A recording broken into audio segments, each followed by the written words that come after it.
नमस्कार दोस्तों, defence news Hindi में आपका स्वागत है। आज की खबरें। K2 ब्लैक पैंथर भारत के FRCV टेंडर से बाहर। दक्षिण कोरिया के रक्षा उद्योग में एक प्रमुख खिलाड़ी और अपनी किफायती कार रेंज के लिए दुनिया भर में मशहूर हुंडई रोटेम दुनिया के सबसे उन्नत मुख्य युद्धक टैंक MBT में से एक K2 ब्लैक पैंथर का निर्माण करती है। हालांकि टैंक की अत्याधुनिक क्षमताओं के बावजूद हुंडई के अधिकारियों ने पुष्टि की कि K2 ब्लैक पैंथर को भारतीय सेना के 1770 फ्यूचर रेडी कॉम्बैट व्हीकल्स के टेंडर्स में के लिए पेश नहीं किया जाएगा, जो दुनिया के में सबसे बड़े MBT खरीद कार्यक्रमों में से एक है। अगला,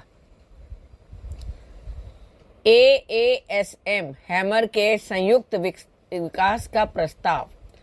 फ्रांस ने भारत को अगली पीढ़ी के आर्मामेंट एयर सोल मॉड्यूलर यानी AASM हैमर के विकास में सहयोग करने के लिए आमंत्रित किया है, जो एक परिष्कृत हवा से सतह पर मार करने वाला हथियार है। यह प्रस्ताव दोनों देशों के बीच उच्च स्तरीय चर्चा के दौरान रखा गया, जिसमें गहरी होती रक्षा साझेदारी पर प्रकाश डाला गया। साफरान इलेक्ट्रॉनिक्स एंड डिफेंस द्वारा विकसित AASM हैमर नजदीकी हवाई सहायता और गहरे हमले के मिशनों के लिए एक बहुमुखी हथियार प्रणाली है। इसमें सभी मौसम की क्षमता, स्मार्ट मार्गदर्शन और उच्च स्तर की मॉड्यूलरिटी सहित उन्नत सुविधाएं हैं। अगला, उन्नत इलेक्ट्रो ऑप्टिकल परीक्षण सुविधा। रक्षा अनुसंधान एवं विकास संगठन यानी DRDO के अंतर्गत आने वाली प्रयोगशाला instrument research and development establishment ने भारत की रक्षा प्रौद्योगिकी क्षमताओं को आगे बढ़ाने में एक महत्वपूर्ण कदम उठाते हुए रुचि की अभिव्यक्ति जारी की है। यह EOI भारतीय उद्योगों को उन्नत इलेक्ट्रो ऑप्टिकल सेंसर के परीक्षण और मूल्यांकन के लिए इंफ्रारेड सीन जनरेशन और प्रोजेक्शन सिस्टम आधारित हार्डवेयर इन द लूप परीक्षण सुविधा की स्थापना का प्रस्ताव देने के लिए आमंत्रित करता है। अगला, क्या भारत को निर्यात तैयारी के लिए एमका कार्यक्रम में शामिल होने के लिए देशों को आमंत्रित करना चाहिए? कमेंट करके बताएं। भारत के महत्वाकांक्षी 5वीं पीढ़ी के उन्नत मध्यम लड़ाकू विमान एमका कार्यक्रम ने वैश्विक रक्षा समुदाय में महत्वपूर्ण ध्यान आकर्षित किया है। स्टेल्थ, उन्नत एवियोनिक्स और सुपर क्रूज क्षमताओं पर ध्यान केंद्रित करने के साथ एमका भारत को स्वदेशी 5वीं पीढ़ी के लड़ाकू जेट वाले देश के विशिष्ट समूह में स्थान दिलाने के लिए तैयार है।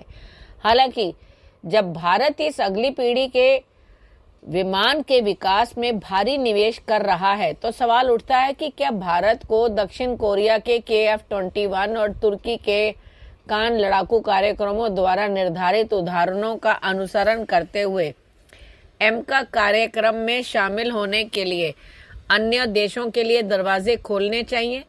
कृपया कमेंट करके बताएं। अगला, भारतीय नौसेना की म्यूल RPA परियोजना ने उठे सवाल। स्वावलंबन 2024 में रक्षा क्षेत्र में आत्मनिर्भरता की दिशा में भारत के प्रयासों को प्रदर्शित करने वाले एक ऐतिहासिक कार्यक्रम में एक विशेष प्रदर्शनी ने ध्यान आकर्षित किया। पुणे स्थित Altair industrial technologies private limited द्वारा भारतीय नौसेना के लिए विकसित मल्टी यूटिलिटी लॉन्ग एंड्योरेंस यानी mule remotely piloted aircraft RPA, यह मानव रहित हवाई प्लेटफॉर्म समुद्री प्रौद्योगिकी की सीमाओं का विस्तार करने और भारतीय नौसेना के सैनिक आत्मनिर्भरता मिशन को शक्ति प्रदान करने के लिए तैयार है। जैसे जैसे म्यूल अपने विकासात्मक परीक्षणों के लिए तैयार होता है, इसके डिजाइन की उत्पत्ति के बारे में अटकलें सामने आती हैं। जिससे इसके स्थानीय विकास और बाहरी प्रभाव के बारे में महत्वपूर्ण सवाल उठते हैं। म्यूल आरपीए एक अत्याधुनिक मानव रहित लड़ाकू हवाई विमान UCAV है, जिसे खुफिया निगरानी और टोही यानी ISR से लेकर मिसाइल आयुध का उपयोग करके हमला करने के मिशन तक विभिन्न समुद्री भूमिकाओं के लिए डिजाइन किया गया है। 120 मिनट की सहन शक्ति और 300 किलोमीटर की रेंज के साथ यह भारतीय नौसेना के लिए एक बहुमुखी मंच प्रदान करने की उम्मीद है। अगला,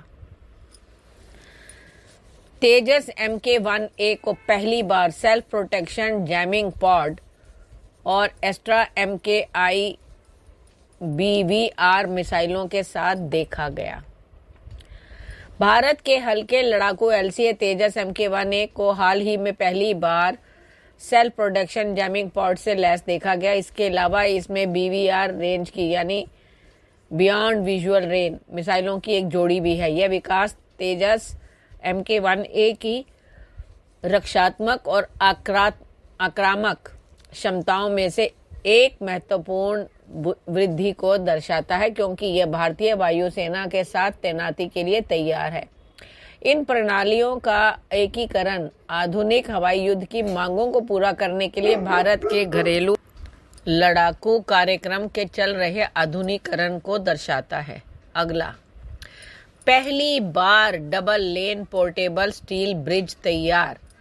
भारत के अग्रणी shipyard Garden Reach Ship Builders and Engineers Limited ने देश में पहली बार double lane portable steel bridge का स्वदेशी डिजाइन और निर्माण करके एक महत्वपूर्ण उपलब्धि हासिल की है।